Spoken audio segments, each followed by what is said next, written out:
여러분 안녕하세요. 저는 광주지구 책임 간사를 맡고 있는 김우철 간사입니다. 올해로 간사 13년 차인데요.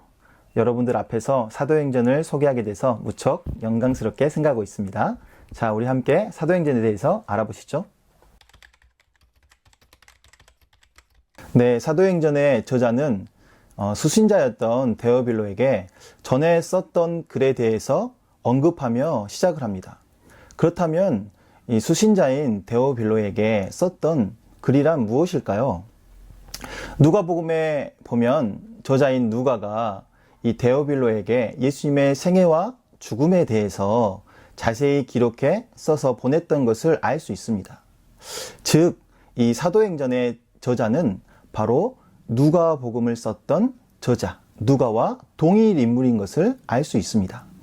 참고로 누가는 골로새서에서 나오는 의사 누가와 동일 인물이며 사도 바울과 전도 여행을 함께 다녔던 사람이었고 사도 바울이 로마에서 죽을 때 그 곁을 지켰던 사람이었습니다. 사도행전의 주제는 우리가 잘 알고 있는 말씀, 사도행전 1장 8절 말씀. 오직 성령이 너희에게 임하시면 너희가 권능을 받고 예루살렘과 온 유다와 사마리아와 땅끝까지 이르러 내 증인이 되리라. 이 말씀 속에 담겨 있습니다. 즉, 예수님께서 성취하신 구원이 이제 유대인과 이스라엘 넘어 모든 열방과 땅끝까지 전해진다는 것이 바로 이 사도행전의 주제입니다.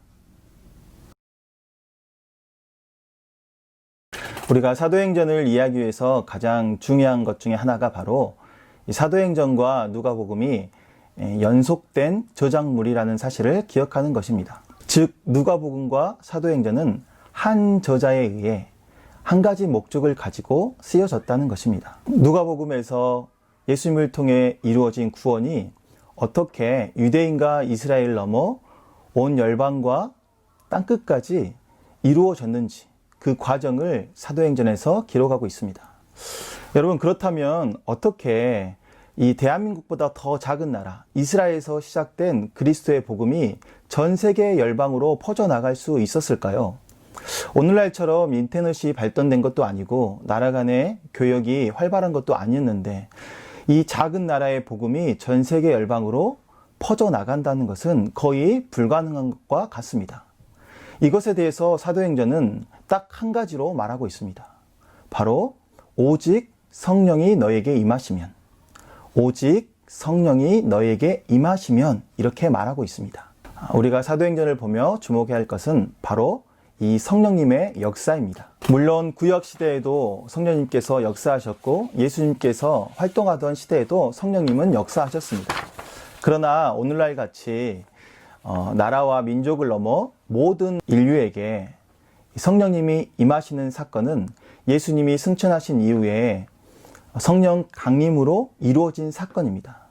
이것은 기독교의 역사를 전환하는 아주 큰 사건으로 기록되어 있습니다. 하나님께서 모든 인류의 구원을 계획하셨고 예수님께서 그 구원의 계획을 성취하셨습니다. 이제는 그 예수님께서 성취하신 구원을 전 세계 열방에 전파하는 일만 남아 있습니다. 사도행전은 그 일을 성령님에 의해, 교회에 의해 이루어져 간다는 것을 말해주고 있습니다. 사도행전의 내용을 크게 세 가지로 나누어 볼 수 있는데요. 첫째, 사도행전 1장부터 7장까지 말씀입니다. 복음이 어떻게 성령님에 의해 예루살렘에 전파되게 되었는지 말해주고 있습니다. 둘째, 사도행전 8장부터 12장까지 말씀입니다. 복음이 이제 온 유대와 사마리아에게 퍼지게 되었고 이스라엘 넘어 수리아 지방까지 퍼져나가게 된 것을 보여주고 있습니다. 셋째로는 사도행전 13장부터 28장까지 말씀입니다. 이제 이 복음이 사도 바울에 의해서 수리아 안디옥 교회를 중심으로 전 세계 열방에 퍼져나가게 됨을 기록하고 있습니다. 이처럼 전체적으로 볼 때 사도행전의 내용은 예수님께서 말씀하신 것처럼 예루살렘과 온 유대와 사마리아 땅끝까지 전파되었음을 말해주고 있습니다. 여러분, 우리가 이것을 통해 무엇을 묵상할 수 있을까요? 복음이 예루살렘에 전해졌을 때 유대 지도자들이 제자들을 향해 공격과 핍박을 했습니다. 다시는 예수 그리스도의 이름으로 복음을 전하지 마라, 이렇게 말했습니다. 또한 복음이 이방 땅에 전해질 때도 수많은 방해와 공격이 있었습니다. 그럼에도 불구하고 이 복음은 더욱더 폭발적으로 확산되고 전해졌습니다. 사도행전의 저자 누가는 이렇게 말하고 있습니다. 주의 말씀이 힘이 있어 더욱 흥황하고 세력을 얻으니라.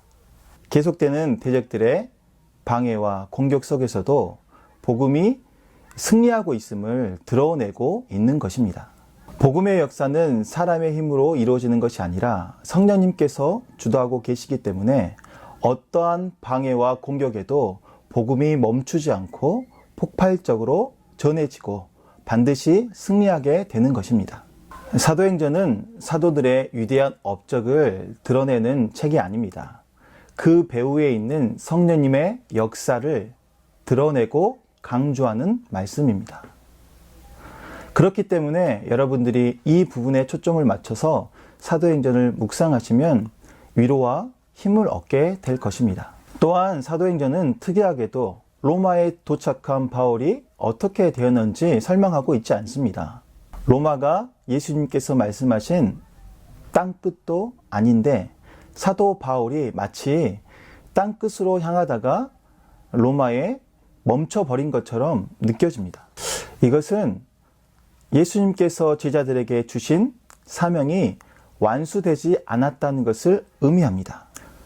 제자들에게 주신 사명이 완수되지 않았다는 것은 성령의 역사, 복음의 역사가 아직까지도 진행되고 있다는 것을 말해주고 있습니다. 이런 점에서 사도행전은 복음의 역사가 완성형이 아니라 아직도 진행형으로 쓰여지고 있음을 드러내고 있습니다. 사도행전의 저자 누가는 이 사도행전을 통해서 예수님께서 주신 사명을 붙잡고 살아가는 그리스도인들에게 성령의 역사를 주목하고 그것을 통해서 오늘을 살아가는 우리들이 힘과 위로를 얻고 남겨진 그 사명을 계속해서 완수하도록 우리에게 권면하고 있습니다. 오늘날에도 코로나뿐만 아니라 수많은 사안과 환경이 우리를 어렵게 만듭니다. 마치 교회가 망하는 것 같고 하나님이 무기력하게까지 느껴집니다. 그러나 우리가 사도행전을 통해서 깨닫는 것은 어떠한 방해와 공격에도 성령님께서 주도하시는 이 복음 역사는 언제나 승리하게 될 것이라는 말씀입니다. 여러분, 우리가 사도행전 큐티 말씀을 묵상하면서 이 주님의 승리의 선포가 여러분의 귀와 마음에 들려지길 바랍니다.